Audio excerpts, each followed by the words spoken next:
What's going on, guys? Welcome back to another video challenges tutorial in which I'm going to be continuing from the previous challenges of basic data structures. So without further ado, let's get started. Alright, so this one's about access property names with bracket notation. So in the first object challenge, we mentioned the use of bracket notation as a way to access property values using the evaluation of a variable. For example, imagine that our foods object is being used in a program. Yep, cool. For supermarket cash register, we have some function that sets the selected food, and we want to check our foods object for the presence of that food.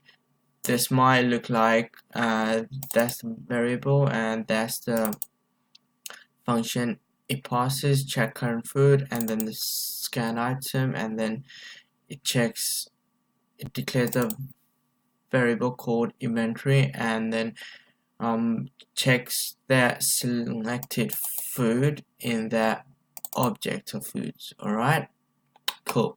So this code will evaluate the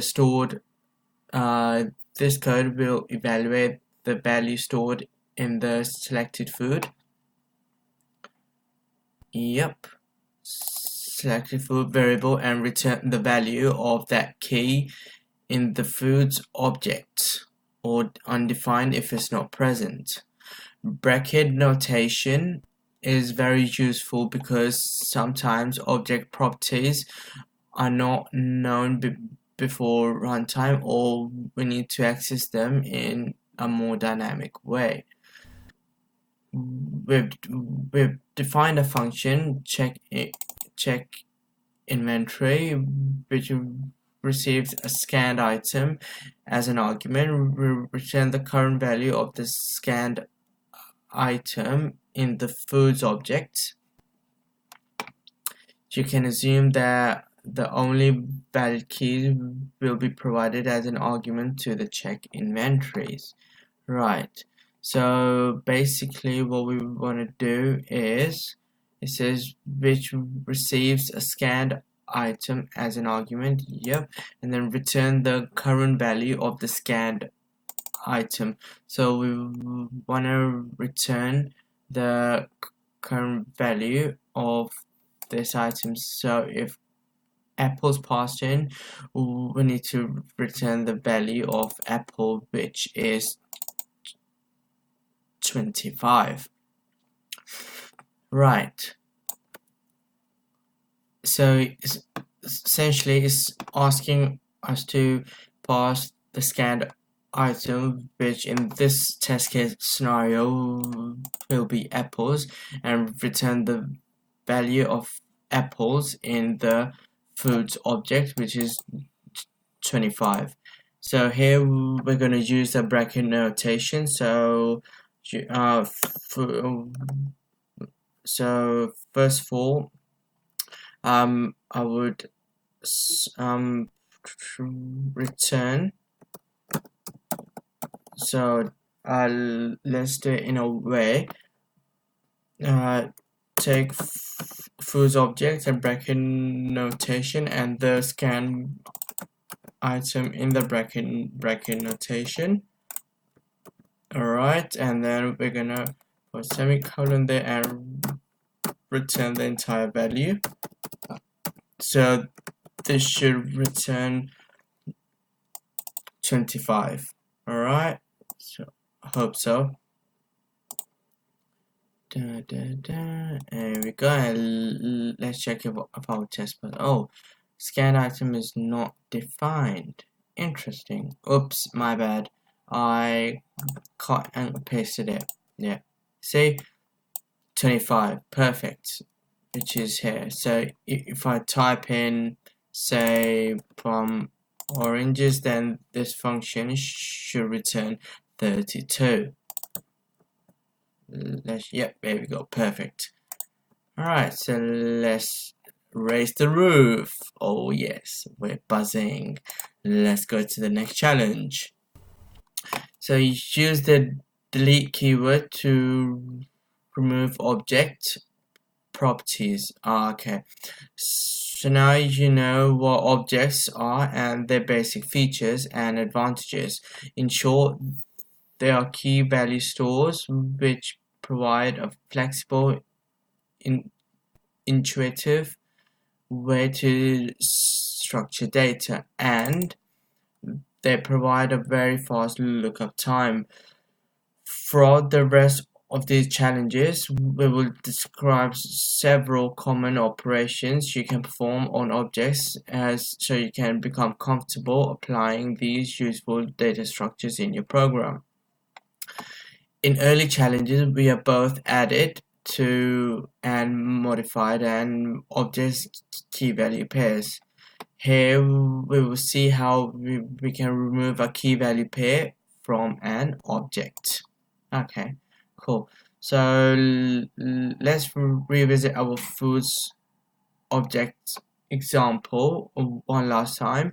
If we wanted to remove the apple's key, we can remove it by using the delete keywords like this. So delete keyword and then the property name and then the object's name. So now it's asked us to use the delete keyword to remove the oranges, plums, and strawberries keys from the food objects. Pretty easy. I'm pretty sure you know how to do it. So pause the video now and do it by yourself.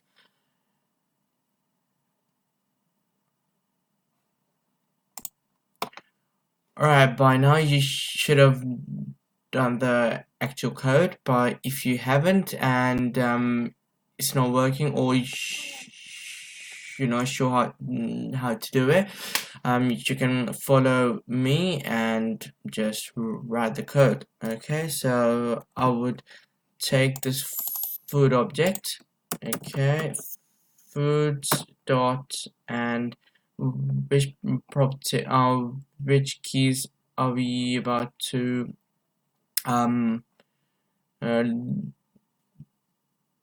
delete? Oranges, plums, and strawberries. So oranges, foods. Actually, I'll just copy and paste it. It's easier and quick as well. Perfect. And strawberries,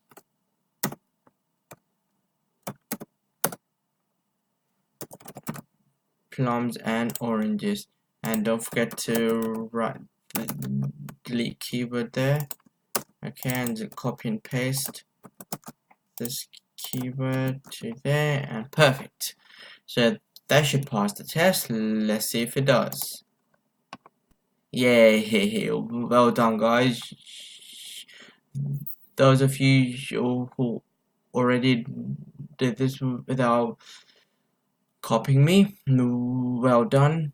I'm proud of you, and those of you who learned it, you're getting there, guys. Well done as well. Alright, submit and go to the next challenge.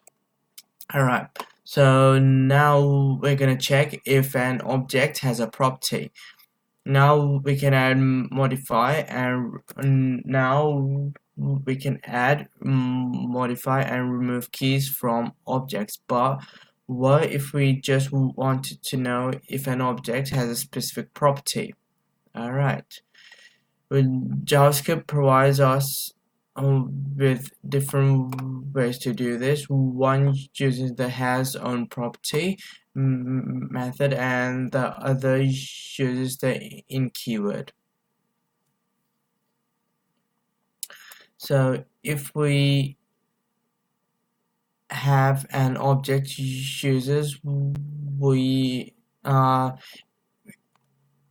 if we have an object users with a property of Alan, we could check for its presence in either of the following ways. So has on property and in. Alright, so object, method, or the property to find, in keyword, and then the object's name. And yeah, and they will both return true. We've created an object users. Here we go, with some users in it, and a function is everyone, which is here, which we pass the user object to as an argument. Finish writing the functions so that it returns true only if the user's object contains all four names. Alan, Jeff, Sarah, and Ryan as keys and false otherwise. So that's the function, and we need to check if these guys, Alan, Jeff, Sarah, and Ryan, is in that object. So how are we gonna do that? By using the has on property keyword. So we're gonna use the has on property keyword on the object, so and then do has, call it on the object and pass in the names. How many are there? 1 2 3 4 1 2 2 3 4, and then Alan, Jeff, Sarah, and Ryan. Okay, so if they exist, we want to return true, otherwise false. So I'm gonna just put a return keyword here. So what this says, that if this is true, then return true, otherwise false. So see, it's got the output here as true, but if I say just, it should come up as false.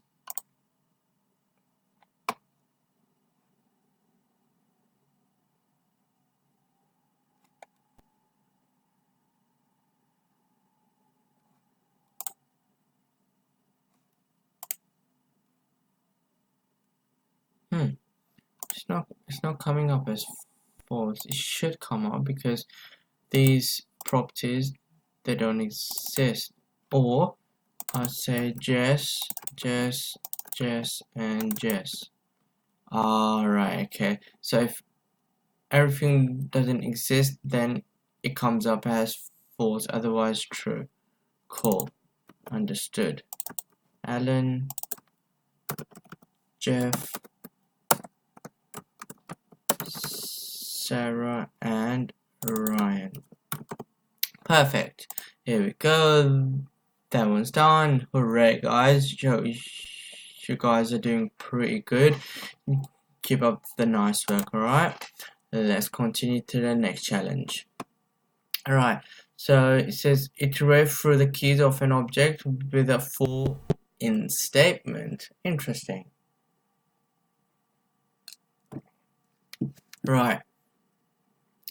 Sometimes you may need to iterate through all the keys within an object. This requires a specific syntax in JavaScript called a for in statement.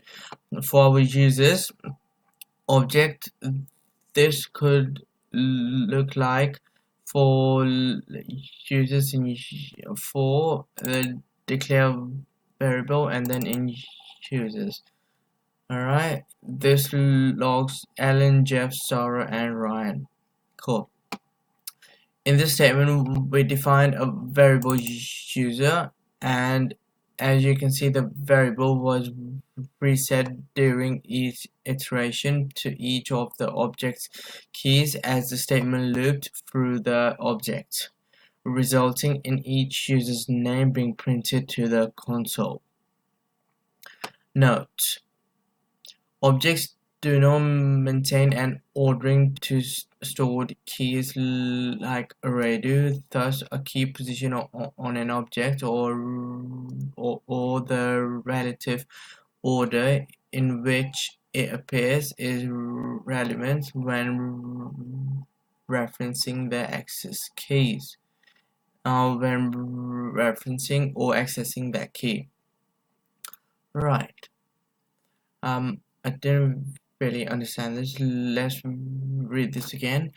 Objects do not maintain an ordering to stored keys like arrays do. Thus, a key's position on an object or the relative order in which it appears is irrelevant when referencing or accessing that key.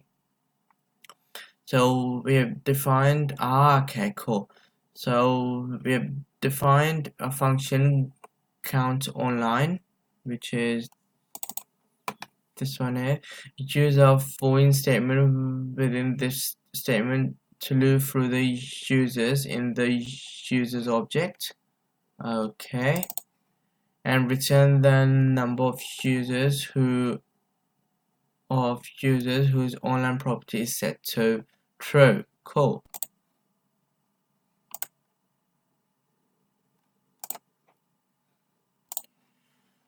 So we write the for in statement. So for and declare a user in object, right? And then we wrong ones. Then we check if the objects if the object's user, which is this one, and in that case, how do we get to Ellen? So that's the object itself. All right. Okay, so we get to it by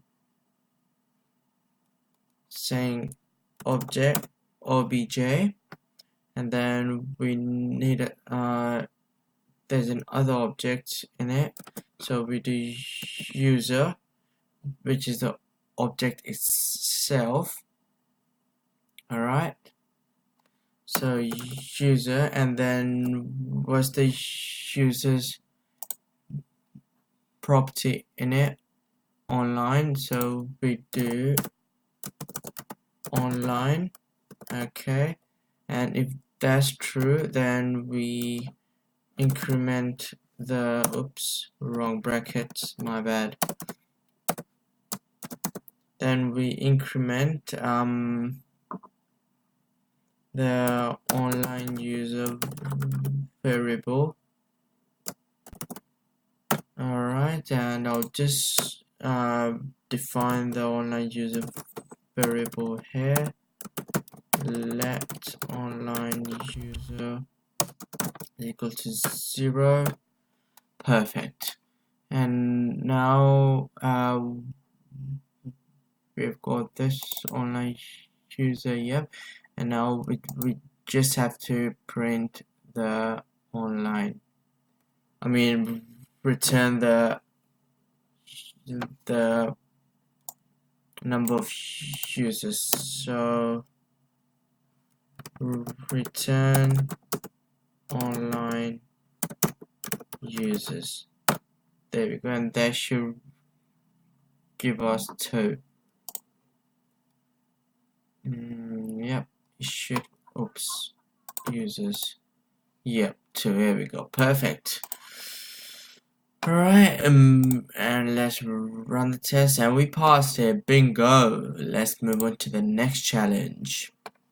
Alright, so now it says generate an array of all object keys with object keys. So we're going to be generating an array of all object keys, which I believe is these age online with object keys.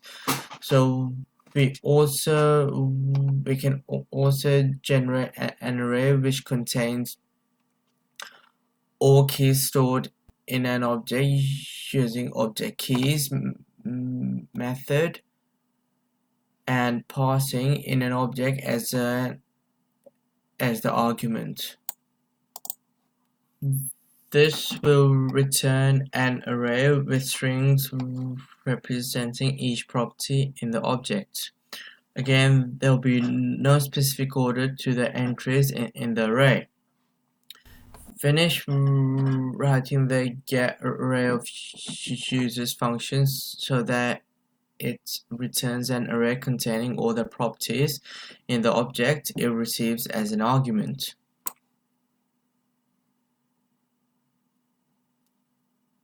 Okay, so we need to write the code here. So let's start to code it. So we need all the keys from this object, so it should contain Alan, Jeff, Sarah, and Ryan. Okay, so we're going to be using this method object.keys. So let's do return object dot keys and then pass in the object of which we want the keys of and then return it. Perfect, here we go. Alan, Jeff, Sarah, and keys. Let's see if our test passes. Perfect, here we go. You've got guts. Oh yes, we do. We're on fire, aren't we? It's a Friday night. Oh yeah. Oh yeah, we're on fire already. It's a Friday and the whole weekend to go. Oh yeah. Oh yeah. Anyway, I'm becoming a bit sidetracked now. See, I easily get sidetracked. Anyway, it says modify an array stored in an object. Okay, so now we're gonna modify an array that's stored in an object. Okay, so for example, this one here. Or yeah, cool. So now we have seen all the basic operations for JavaScript objects. You can add, modify, and remove key value pair, check if key exists, and iterate over all the keys in an object. As you continue learning JavaScript, you'll see even more versatile applications of objects. Additionally, the optional advanced data structure lessons later in the curriculum also cover the ES map and set objects. Oh yes, can't wait for these. Both of which are similar to ordinary objects but provide some additional features. Now that you have learned the basics of array and objects, you're fully prepared to begin tackling more complex problems using JavaScript. Take a look at the object we have provided in the code editor. Alright, yep, this one. The user object contains 3 keys. The data key contains 5 keys. Okay, this one, yeah, 1, 2, 3, 1, 2, 3, 4, and 5. One of which contains an array of friends. From this you can see how flexible objects are as data structures. We have started writing the function addFriend, which is here. Finish writing is so that it takes a user object. Okay, user object. and adds the name of the friend argument to the array stored in user data and friends. Okay, and returns that array. Cool. So essentially what we're going to be doing is adding a friend to the object of data, which is in the users array. I mean, user object has data as a key, and the data as a key has a as an object has 5 keys. 1 2 3 4 5. All right, and in friends array, friends case, we need to add in another friend. Right. So let's start the code.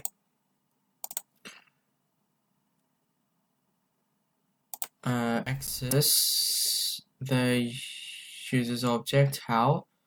We're gonna do user's object here, which is passed as a parameter, and then access its data property by a door notation, and then access the data's property, which is friends,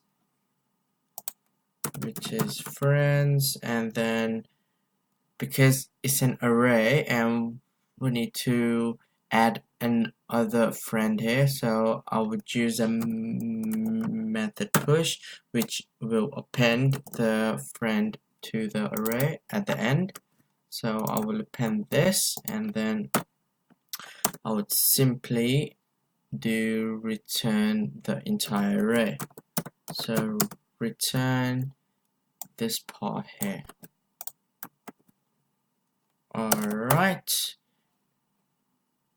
and here we go, perfect. Yep, see, Sam, Kira, Tomo, and Pete. Alright, so it says Sam, Kira, Tomo, and Pete. So all the tests should pass now. Yes, there we go. Yes, we can, and we did. Submit and go to the next challenge. Right, so this is another section. I'll be making a separate video of this challenge, so stay tuned. And I hope you guys enjoy the challenges and solving them as well, and learned a lot from this from today's videos as well. Today's video as well. Sorry about that. From today's video as well. So I look forward to making new ones. Until then, have fun coding and practice, guys. All right. I'll see you in the next one.